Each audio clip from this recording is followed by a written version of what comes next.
Irena nació en 1910 en Otwo, un pueblecito muy cercano a Varsovia. Desde muy pequeña sus padres la inculcaron la necesidad de ayudar a la gente sin importar su raza o religión.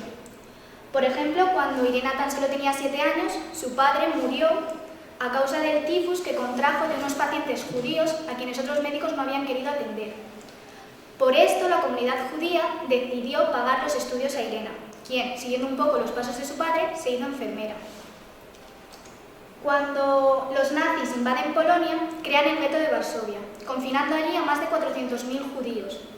Al ser un espacio muy reducido y muy masificado, el hambre y las enfermedades se dispersaban muy rápido.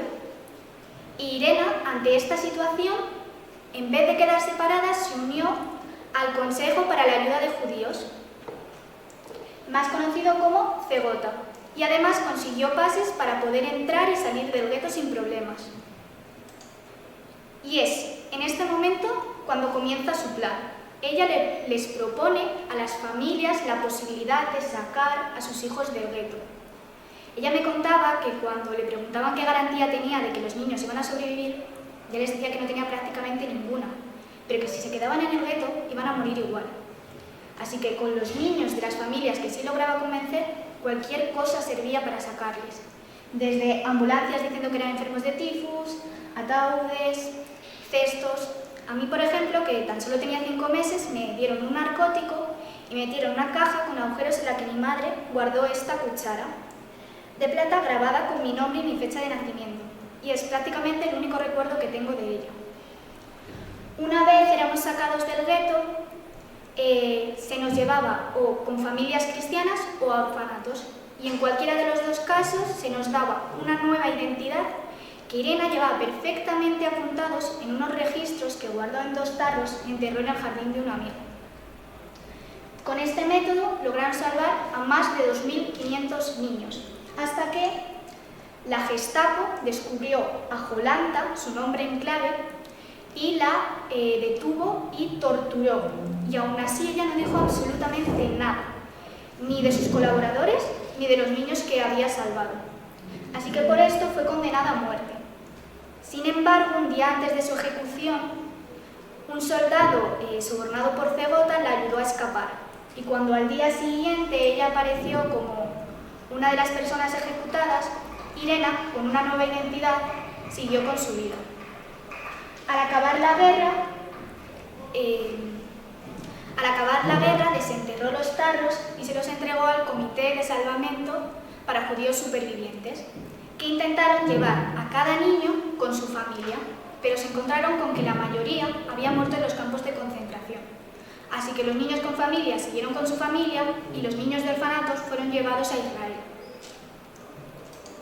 Con la llegada del régimen comunista a Polonia, Irena fue completamente olvidada, hasta que en 1999 4 estudiantes de Estados Unidos descubrieron su historia en unos periódicos antiguos y decidieron escribir una obra de teatro, A Life in a Jar, haciendo referencia a los registros que ella guardó en los tarros. Gracias al hacer pública su labor, muchos de los niños que Irena había salvado se dieron cuenta de que era ella, de que era Jolanta. Entonces empezaron a llamarla y a mandarla cartas agradeciéndola por haberles salvado, agradeciéndola por haber sido el ángel del gueto de Varsovia. Recibió la más alta distinción de Polonia al ser nombrada Dama de la Orden del Águila Blanca. Yo estuve con ella ese día y me acuerdo perfectamente de sus palabras.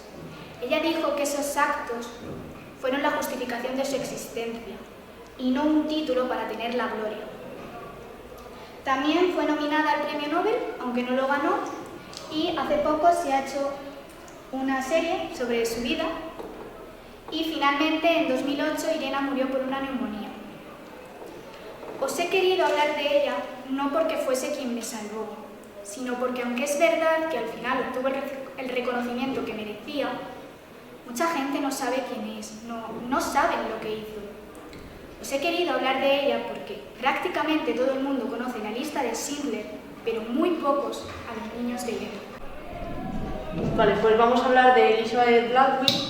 Bueno, lo primero, el estilo en el que se la encasilla, que en verdad sus obras pues no están muy acorde con este estilo, pero bueno, se la encasilla en el rococó, que es un movimiento nacido en Francia, que se desarrolla entre 1730 y 1760 más o menos, y se caracteriza por el uso de colores luminosos y suaves y por temas que suelen ser mundanos.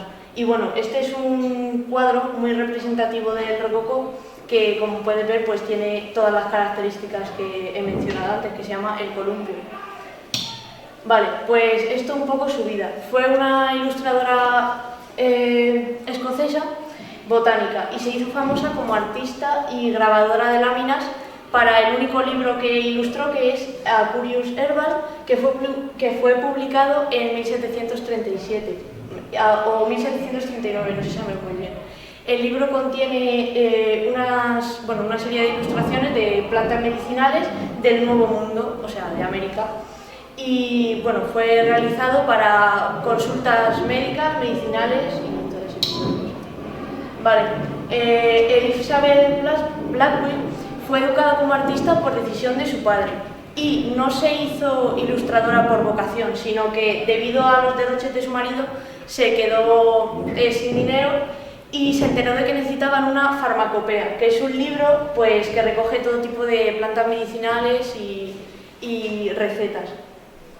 Y bueno, una farmacopea para mostrar las plantas del Nuevo Mundo. Ella decidió ilustrarla y su marido, como tenía conocimientos médicos, pues ponía todas las descripciones y todo lo que tenía que ver más con la ciencia y todo eso.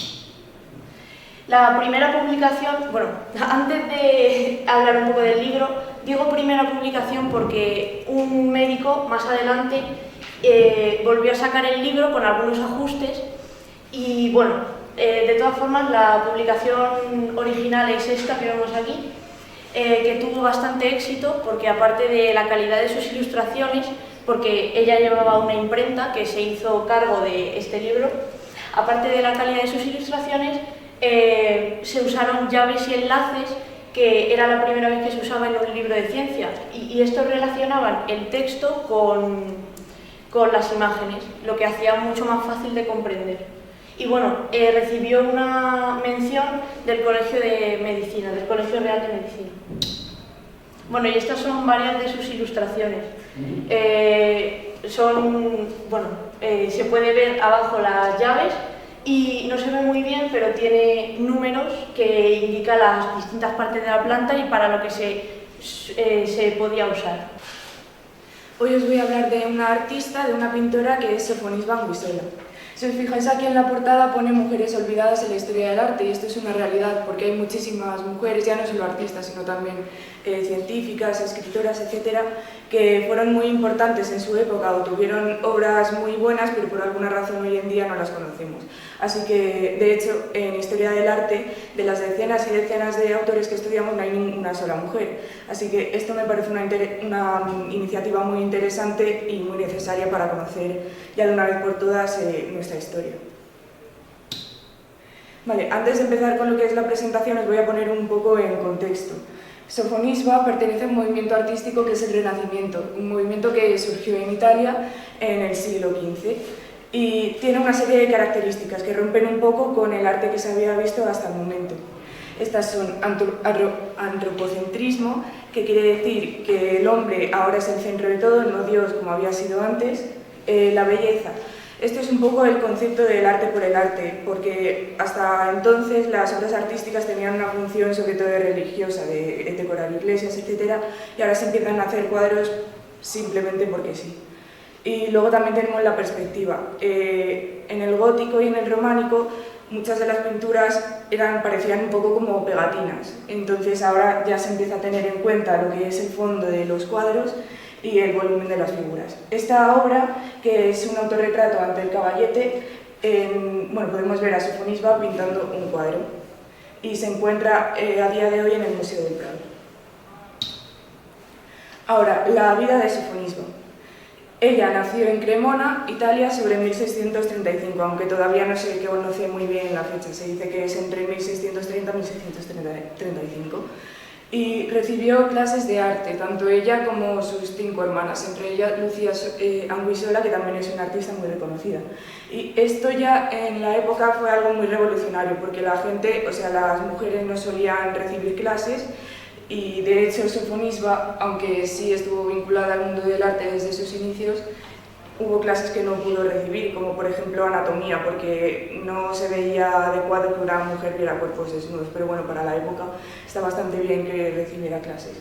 Luego, en 1554 viajó a Roma, donde conoció a Miguel Ángel, y fue adquiriendo mucha fama hasta que en 1559 se trasladó a Madrid, a la corte de Felipe II. Allí sirvió como pintora de cámara. Y bueno, aquí tenemos una obra que es Isabel de Valois, la dama de compañía de Sofonisba y la tercera esposa de Felipe II. Esta también se encuentra en el Museo del Prado y aquí podemos ver que tiene como un medallón en el que se ve a Felipe II. Luego aquí tenemos otros cuadros de ella, que son pues un retrato de Felipe II y luego otro de Ana de Austria, que es una esposa de Felipe III. Y ya con esto simplemente decir que no incluyo todas las obras de Sofonisba porque son muchísimas, pero que al menos espero que con esto nos hagamos una idea de la importancia que tienen nuestras artistas a lo largo de la historia. Vale. Hoy os voy a hablar de Mary Jackson. Vale, estos son los puntos de los que os voy a contar. Vale, ¿quién era Mary Jackson? Fue una mujer afroamericana y una ingeniera estadounidense que trabajó en la NASA y más tarde se convertiría en la NASA como conocemos hoy en día. Esta mujer con mucho esfuerzo consiguió un grado de ingeniería en ciencias físicas y matemáticas. Vale. Nació aquí en Hampton, Virginia. Vale, los primeros años. Mary Jackson destacó como buena estudiante desde pequeña y gracias a su esfuerzo consiguió sacarse los títulos en ciencias físicas y matemáticas. Durante unos años trabajó como profesora de matemáticas en una escuela para negros y luego se casó y tuvo 2 hijos. Todo esto a la vez que estudiaba. La carrera en la NASA comenzó en 1951 trabajando en un centro de matemáticas. La trasladaron a un departamento para mujeres negras, ya que en esa época se discriminaban a las personas por ser de distinto color.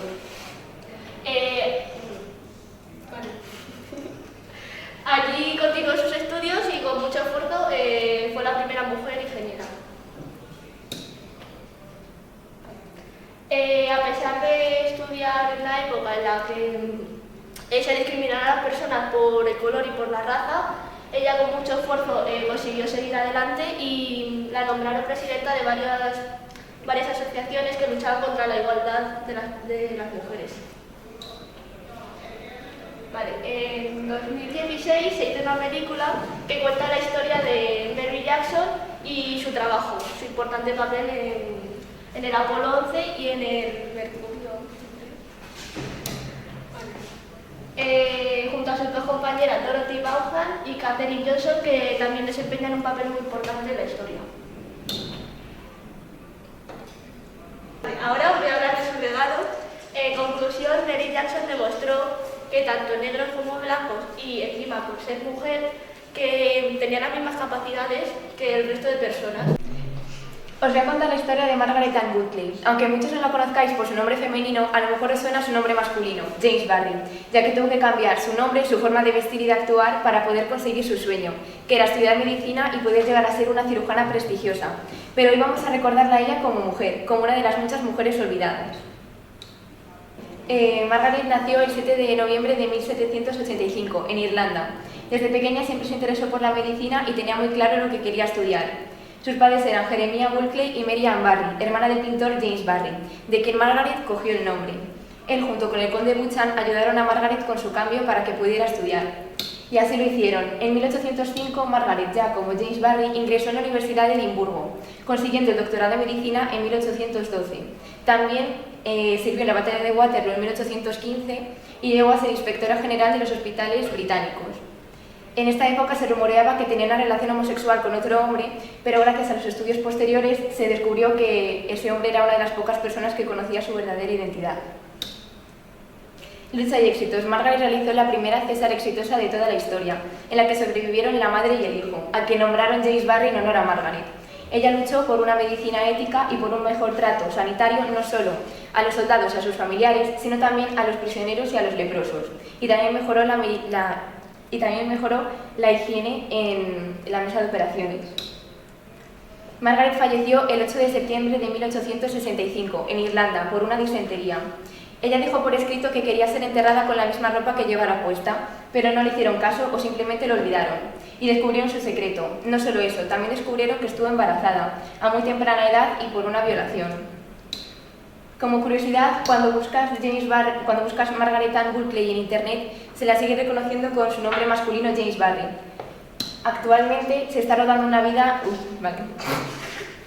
Actualmente se está rodando una película que se estrenará en 2022 y que contará la vida secreta del Dr. James Barry. Y cuando Margaret falleció, encontraron un baúl con un doble fondo en el que había escondidos unos recortes de revistas de maquillaje, vestidos o peinados que Margaret nunca pudo llevar por la radical decisión que tomó para poder conseguir su sueño.